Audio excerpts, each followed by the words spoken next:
সংবাদ সবাইকে স্বাগত জানাচ্ছি। আমি ফিরোজ তোহা। শুরুতেই সংবাদ শিরোনাম। বাংলাদেশের সর্বশেষ গুরুত্বপূর্ণ আপডেট সংবাদে আপনাকে স্বাগত। শুরুতেই সংবাদ শিরোনাম, পরে বিস্তারিত।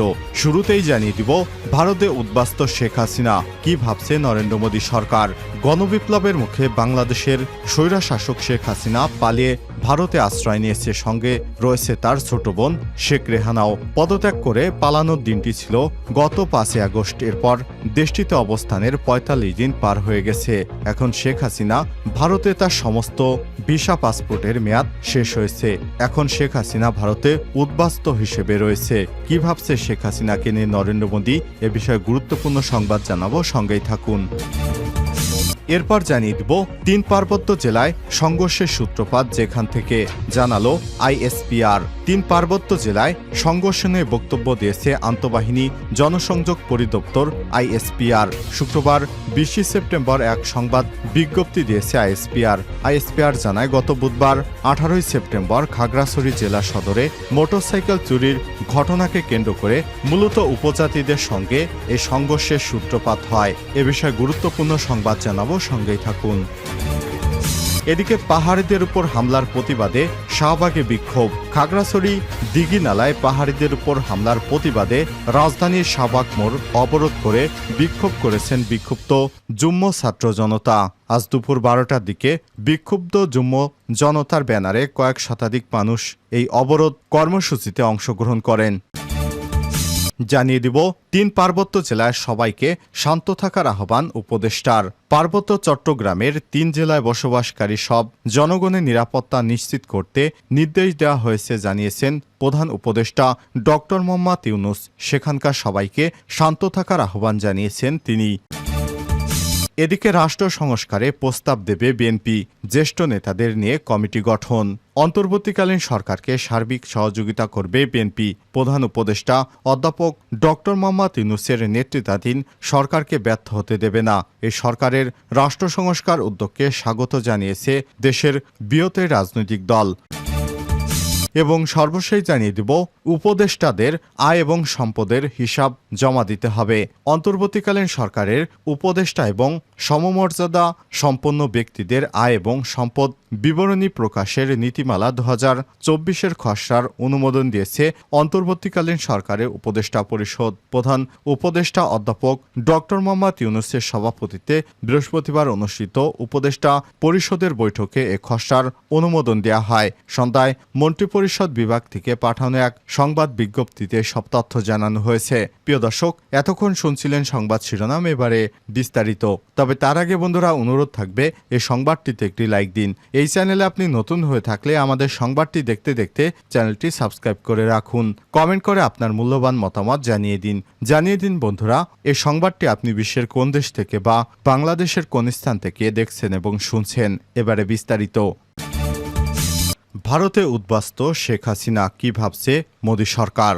গণবিপ্লবের মুখে বাংলাদেশের স্বৈরশাসক শেখ হাসিনা পালিয়ে ভারতে আশ্রয় নিয়েছে। সঙ্গে ছিলেন তার ছোট বোন শেখ রেহানাও। পদত্যাগ করে পালানোর দিনটি ছিল গত 5 আগস্ট। এরপর দেশটিতে অবস্থানের 45 দিন পার হলো হাসিনার। কূটনৈতিক পাসপোর্টের ক্ষমতা বলে 1.5 মাস অর্থাৎ 45 দিন বৈধভাবে অবস্থানের কথা ছিল শেখ হাসিনার। যদিও অন্তর্বর্তীকালীন সরকার তার কূটনৈতিক পাসপোর্ট বাতিল করেছে বলে জানা যায়। সেই হিসেবে ওই 45 দিন বৈধ ছিল কিনা তা নিয়েও উঠেছে প্রশ্ন। তবে হাসিনা পালিয়ে যাওয়া থেকে ভারতের পক্ষে তাকে নিয়ে খুব অল্প কথা বলা হয়েছে।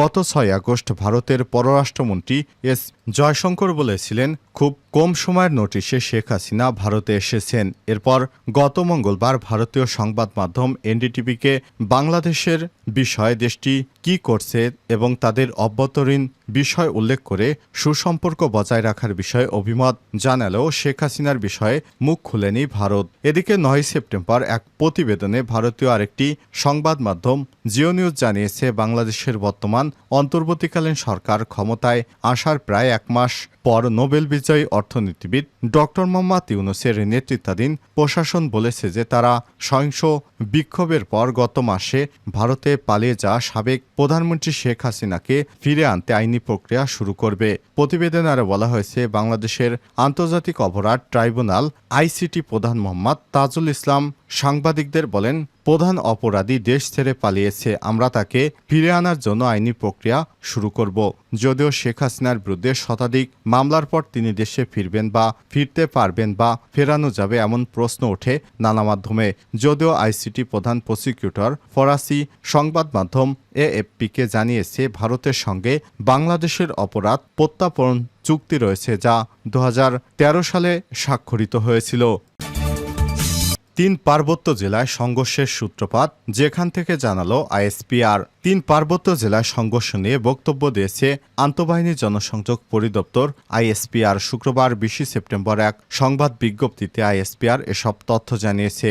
খাগড়াছড়ি জেলা সদরে মোটরসাইকেল চুরির ঘটনাকে কেন্দ্র করে উচ্ছৃঙ্খল জনগণের গণপিটুনিতে মোহাম্মদ মামুন 30 নামে এক যুবক নিহত হন। পরবর্তীতে সদর থানা পুলিশ নিহতের মরদেহ উদ্ধার করে ময়নাতদন্ত শেষে পরিবারের কাছে হস্তান্তর করে। এই ঘটনাকে কেন্দ্র করে পরদিন বৃহস্পতিবার 19 সেপ্টেম্বর বিকেলে দিঘিনালা কলেজ হতে একটি বিক্ষোভ মিছিল বের হয়। মিছিলটি দিঘিনালার বোয়ালখালী বাজার অতিক্রম করার সময় ইউপিডিএফ মূল এর সন্ত্রাসীরা মিছিলের উপর হামলা করে 20 থেকে 30 রাউন্ড গুলি ছোড়ে। এর পরিপ্রেক্ষিতে বিক্ষুব্ধ জনতা বোয়ালখালী বাজারের কয়েকটি দোকানে অগ্নিসংযোগ করে।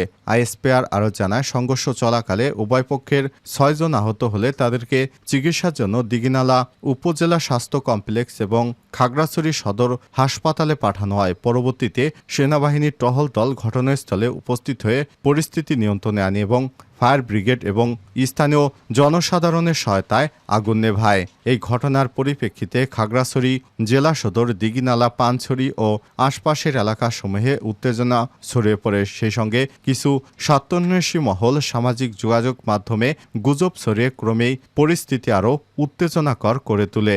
দ্রুততার সঙ্গে খাগড়াছড়ি জেলায় আইনশৃঙ্খলা পরিস্থিতি নিয়ন্ত্রণে আনার জন্য জেলা প্রশাসকের সভাপতিত্বে জরুরি ভার্চুয়াল সভা অনুষ্ঠিত হয়। সভায় সিদ্ধান্ত অনুযায়ী পরিস্থিতি নিয়ন্ত্রণে রাখতে 19 সেপ্টেম্বর রাতে 10টা থেকে খাগড়াছড়ি জেলা সদর, দিঘিনালা ও পানছড়ি সহ সকল উপজেলায় যৌথভাবে সেনাবাহিনী, বিজিবি, পুলিশ, আনসার বাহিনী সমন্বয়ে টহল দেওয়ার সিদ্ধান্ত নেওয়া হয়েছে।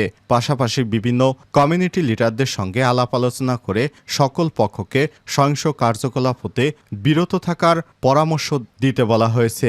একই রাতে খাগড়াছড়ি জোনের একটি টহল দল 10:30টায় একজন মুমূর্ষ রোগীকে হস্তান্তরের সময় খাগড়াছড়ি শহরের স্বনির্ভর এলাকায় পৌঁছলে অবস্থানরত উত্তেজিত জনসাধারণ ইউপিডিএফ মূলের নেতৃত্বে বাধা সৃষ্টি করে। এ সময় ইউপিডিএফ এর মূল সন্ত্রাসীরা সেনাবাহিনীর টহল দলের সদস্যদের উপর গুলি করে এবং আত্মরক্ষাতে সেনাবাহিনী পাল্টা গুলি চালায়। এ গোলাগুলির ঘটনায় 3 জন নিহত এবং কয়েকজন আহত হয়েছে বলে জানা যায়। আইএসপিআর জানিয়েছে, এই ঘটনার ধারাবাহিকতায় খাগড়াছড়ি জেলার পানছড়িতে স্থানীয় উচ্ছৃঙ্খল জনসাধারণ কয়েকজন যুবকের মোটরসাইকেল থামিয়ে তাদের উপর হামলা ও লাঠিপেটা করে। সেই সঙ্গে উত্তেজিত জনসাধারণ ইউপিডিএফ মূলের নেতৃত্বে ফায়ার ব্রিগেডের অফিসে ভাঙচুর চালায়। শুক্রবার সকালে পিসিজেএস সমর্থিত পাহাড়ি ছাত্র পরিষদ রাঙামাটি জেলা সদরে সংঘাত বৈষম্য বিরোধী পাহাড়ি ছাত্র আন্দোলনের ব্যানারে স্থানীয় জনসাধারণ রাঙামাটি জিমনেশিয়াম এলাকায় সমবেত হয়। এ সময়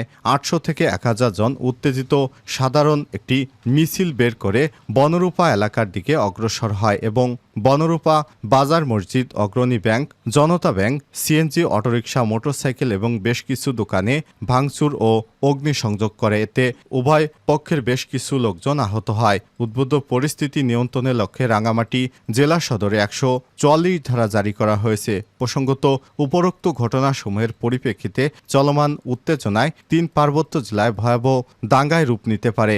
অবিলম্বে নেতৃত্বস্থানীয় ব্যক্তিবর্গকে চলমান উত্তেজনা প্রশমনে আইন শৃঙ্খলা রক্ষাকারী বাহিনীকে সহায়তা করার জন্য অনুরোধ জানানো যাচ্ছে। যথাযথ তদন্ত কার্যক্রম সম্পাদনের মাধ্যমে প্রকৃত দোষী ব্যক্তিদের শনাক্তপূর্বক প্রয়োজনীয় আইনগত ব্যবস্থা গ্রহণ করা হবে। 3 পার্বত্য জেলায় শান্তি সম্প্রীতি বজায় রাখতে সর্বসাধারণকে বিশেষভাবে অনুরোধ জানানো যাচ্ছে। পাহাড়িদের উপর হামলার প্রতিবাদে শাহবাগে বিক্ষোভ। খাগড়াছড়ি দিঘিনালায় পাহাড়িদের উপর হামলার প্রতিবাদে রাজধানীর শাহবাগ মোড়ে অবরোধ করে বিক্ষোভ করছেন বিক্ষুব্ধ যুগ্ম ছাত্র জনতা। শুক্রবার 20 সেপ্টেম্বর দুপুর 12টার দিকে বিক্ষুব্ধ যুগ্ম ছাত্র জনতার ব্যানারে কয়েক শতাধিক মানুষ এই অবরোধে অংশ নেয়। এর আগে সকাল 10:30টার দিকে রাজু ভাস্কর্যের পাদদেশে তারা সমাবেশ করেন। এ সময় তারা পাহাড়িদের বাড়িঘর, দোকানপাট হামলা, ভাঙচুর ও অগ্নিসংযোগ জড়িত ব্যক্তিদের দৃষ্টান্তমূলক শাস্তির দাবি করেন। 3 পার্বত্য জেলার সবাইকে শান্ত থাকার আহ্বান প্রধান উপদেষ্টার। পার্বত্য চট্টগ্রামে 3 জেলায় বসবাসকারী সব জনগণের নিরাপত্তা নিশ্চিত করতে নির্দেশ দেওয়া হয়েছে জানিয়ে প্রধান উপদেষ্টা ডক্টর মোহাম্মদ ইউনূস সেখানকার সবাইকে শান্ত থাকার আহ্বান জানিয়েছেন। শুক্রবার 20 সেপ্টেম্বর প্রধান উপদেষ্টার প্রেস উইং থেকে পাঠানো এক বিজ্ঞপ্তিতে সব তথ্য জানানো হয়েছে। এতে বলা হয়েছে, পার্বত্য জেলা খাগড়াছড়িতে গতকাল বৃহস্পতিবার 19 সেপ্টেম্বর আর শুক্রবার 20 সেপ্টেম্বর রাঙামাটিতে সৃষ্ট সমস্যা নিরসনে আন্তরিকভাবে কাজ করছে সরকার। গত বুধবার 18 সেপ্টেম্বর এক ব্যক্তিকে গণপিটুনি এবং পরবর্তীতে তার মৃত্যুর ঘটনাকে কেন্দ্র করে চলমান হামলা, আক্রমণ ও প্রাণহানির ঘটনায় সরকার গভীরভাবে দুঃখিত এবং ব্যথিত। বিজ্ঞপ্তিতে আরও বলা হয়েছে, সরকারের পক্ষ থেকে আইনশৃঙ্খলা রক্ষাকারী সব বাহিনীকে সর্বোচ্চ সংযম দেখাতে এবং পার্বত্য 3 জেলায় বসবাসকারী সব সাধারণ জনগণের নিরাপত্তা নিশ্চিত করতে নির্দেশ দেওয়া হয়েছে। সেখানে শান্তি, সৌহার্দ্য এবং সম্প্রীতি নিশ্চিতকরণের সরকার বদ্ধপরিকর।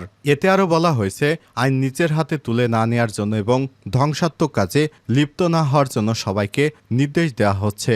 আইন নিজ হাতে তুলে নেওয়া এবং যে কোনো ধরনের ধ্বংস করা দণ্ডনীয় গণ্যিত অপরাধ। সহিংসতার সঙ্গে সম্পর্কিত সব ঘটনা সুষ্ঠু তদন্ত আর দায়ী ব্যক্তিদের বিচার নিশ্চিত করা হবে জানিয়ে বিজ্ঞপ্তিতে বলা হয়েছে, এ লক্ষ্যে একটি শক্তিশালী তদন্ত কমিটি খুব শীঘ্রই গঠন করা হবে। আহতদের সুচিকিৎসা নিশ্চিত করতে সংশ্লিষ্টদের নির্দেশ দেওয়া হয়েছে। বিজ্ঞপ্তিতে আরও বলা হয়, শনিবার 21 সেপ্টেম্বর স্বরাষ্ট্র উপদেষ্টার নেতৃত্বে সরকারের উচ্চ পর্যায়ে একটি প্রতিনিধি দল খাগড়াছড়ি, রাঙামাটি পরিদর্শন করবে এবং এই প্রতিনিধি দলে থাকছেন স্বরাষ্ট্র উপদেষ্টা, পার্বত্য চট্টগ্রাম বিষয়ক উপদেষ্টা, স্থানীয় সরকার উপদেষ্টা এবং প্রতিরক্ষা ও জাতীয় সংহতি উন্নয়ন বিষয়ক প্রধান উপদেষ্টার বিশেষ সহকারী।